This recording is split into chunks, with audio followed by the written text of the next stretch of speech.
It could not, in principle, be demonstrated that assisted dying, suicide, would never be open to abuse, and in any case, though sometimes well-intended, it runs counter to the deepest moral values and virtues. So let me, in the course of this, really just introduce you. Some of you will be very familiar with all of this, but for those who aren't, I thought it might be useful to have this. So, assisted dying, first of all, versus assisted killing. Assisted dying, then, supporting the dying through care, comfort and medication to the point of death. Assisted suicide, acting with the intention of helping someone kill themselves, and then an act of voluntary euthanasia leading on from that, acting to bring about someone's death at their request. I don't regard life as gift. The language of gift is not particularly helpful. I understand why people sometimes use it, often as an expression of a kind of piety, the sense of givenness, as it were, that this is unbidden in some way. It's certainly true that we're not self-creating.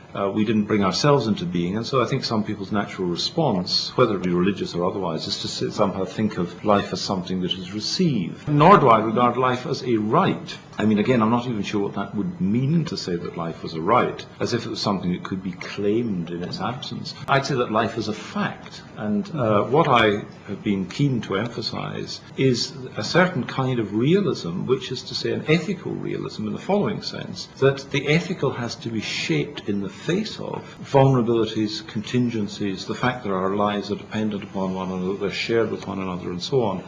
Now, what I want to propose and speak to is what I'm going to call here an ethic of humanity, solidarity and assistance. I will just pick up one thing that was said, which was that Professor Grayling introduced us rightly to the elements of compassion and autonomy, and I think that's exactly right. I want to agree about that, but I also want to bring in a third element, which is the value of human life, which he touched upon, but I want to make that more explicit in some ways. So what I'm concerned then is to propose is that an ethic of humanity, solidarity and assistance calls for providing compassionate support for the dying, but is incompatible with public policies that license the killing of innocent human beings, even with their consent or at their request. Now, I want to just point out here that the fundamental ethical stance towards human life is in the first instance protective, not promotional. That's to say, the first thing that one has to do is to protect a life, not go about necessarily making lives better. I'm saying that is something one might want to do also, but in the first instance it's protective. So the primary duty is negative, never to intend the death of an innocent.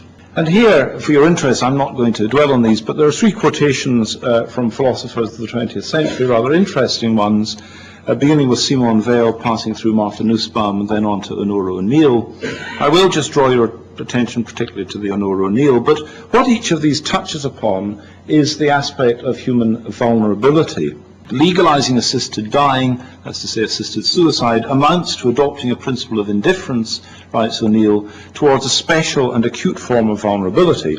In order to allow a few independent folk to get others to kill them, we are to be indifferent to the fact that many less independent people would come under pressure to request the same.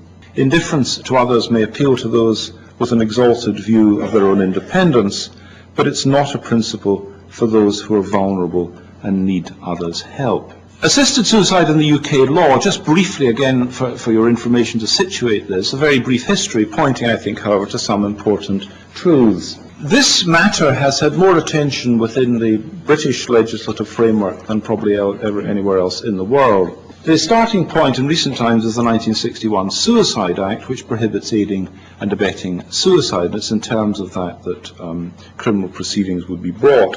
1994, the House of Lords Select Committee on Medical Ethics, under Lord Walton's chairmanship, distinguished and defined physician-assisted suicide as the provision of assistance by a doctor to a competent patient who had formed a wish to end his or her life, and distinguishing that from euthanasia as deliberate intervention undertaken with express intention of ending a life to relieve suffering, and which that might then be either voluntary, non-voluntary or involuntary. And the Walton Committee at that point rejected both physician-assisted suicide and voluntary euthanasia, saying, "We do not believe these arguments for decriminalisation are sufficient reason to weaken society's prohibition on intentional killing. That prohibition is the cornerstone of the law and of social relationships. It protects each one of us impartially, embodying the belief that all are equal." when we proceed within the recent history in the Westminster Parliament, 2003, 4, 5 and 6, Lord Joffe's several attempts to see a private member's bill permitting assisted suicide, and those were variously defeated or withdrawn. Prior to the last of them, a House of Lords Select Committee was established on this very issue, the assisted dying for the terminally ill bill, under Lord Mackay of Clashfern, and it reported, it's a very extensive report, 1-volume report, 2 volumes of material that was submitted. It's inconclusive, but it's very helpful in setting out the arguments on either side. 2009 then, Lord Faulkner's amendment to the Coroners and Justice Bill, which would exempt someone, this is the cases of going abroad, a dignitas and so on, that also was defeated. And then most recently, and in this local parish as it were, in the Holyrood Parliament, Margaret Mcdonald's 2010 End-of-Life Assistance Bill, which was examined by the committee, criticised by the committee, and then defeated in a free vote by 85 to 16 with 2 abstentions. The committee wrote in their conclusion, the majority was not persuaded that the case had been made to decriminalise the law of homicide as it applies to assisted suicide and voluntary euthanasia, and does not recommend the general principles of the bill to the Parliament. So let me come then to the ethical framework. Assisted dying versus assisted suicide. General elements of the ethical economy, as I shall put it. 3 elements that I think are relevant to this. 1 are values, secondly principles, third virtues. And I don't think here there need be any disagreement between the 2 philosophers this evening, at least so far as these as being elements of them. So think of values as goods of various sorts. Think of principles as rules, broadly speaking, positive and negative. And think of virtues as dispositions towards those values and principles. And again, note the difference between value protecting, or value respecting, and value promoting. On the basis of value protecting, for example, truth can never be honoured by lying. In the case of value promoting, oddly enough, it could be, since one might lie in order to make it less likely that others will do so. You tell children, if you lie, God will punish you, or the little green goblin, or whatever else it might be. But the value protecting attitude is going to say, no, you honour truth by not lying.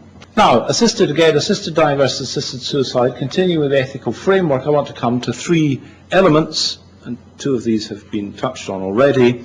Autonomy, sympathy and compassion, and respect for life. Autonomy, variously defined or characterized, self-determination, self-choosing, and so on. Sympathy and compassion, following in the great Scottish tradition of Adam Smith, Hume, and others, a felt response to the existence and condition of others. And respect for life, a principle of action, principally, in the first instance, one of restraint, and then of protection. Now, notice here, human lives are loci of 2 distinct kinds of value, substantive and qualitative. The value of life and value in life. The latter variable within and between the lives of individuals, the former not, and it's this that's the basis. The value of life is the basis, in the first instance, of respect for human life per se.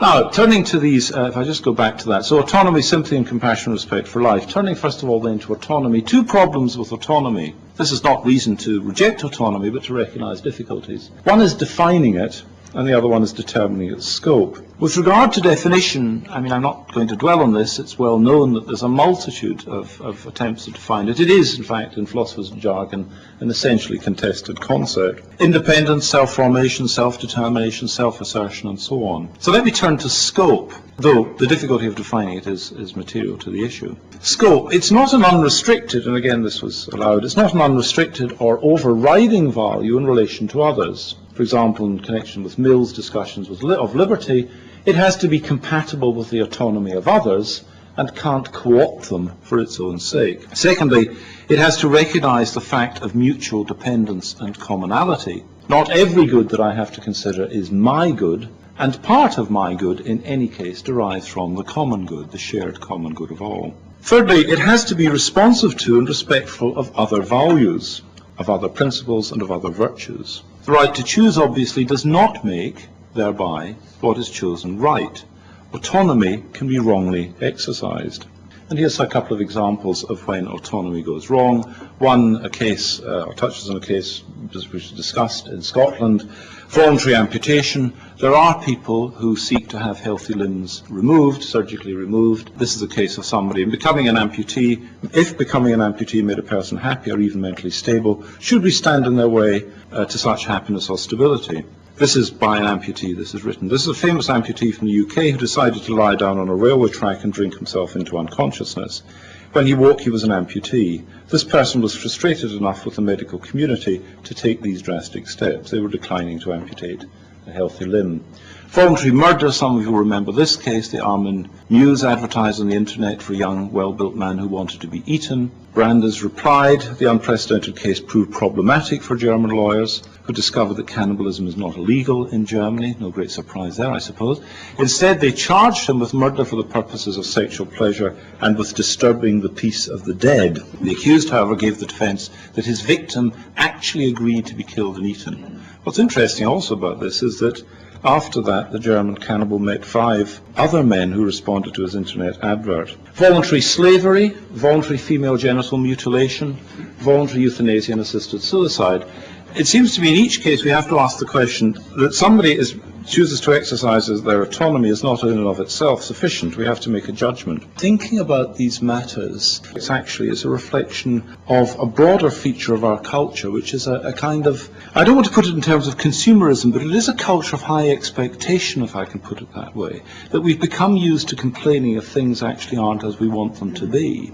Now, the fact of the matter is that most human lives are not as people would want them to be. We live our lives under conditions that were not chosen by us and over which we have very little control.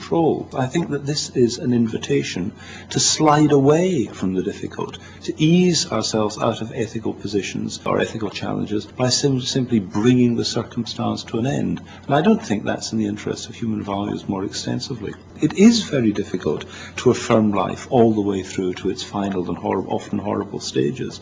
But I think we need to be more ethically demanding upon ourselves. So the core ethical case against assisted suicide has 3 targets. One, what I'll call shuffling from one foot to another. Secondly, conflating value in life and value of life. And thirdly, forgetting the common good. Shuffling from one foot to another. If autonomy is what's at issue, why restrict it to the cases of diminished quality in life? And who decides in any case what the standard of that should be? If quality of life is what matters, then why restrict physician or other killing to assisted suicide or even to voluntary euthanasia? As with standing on one foot, sooner or later the case falls to the ground.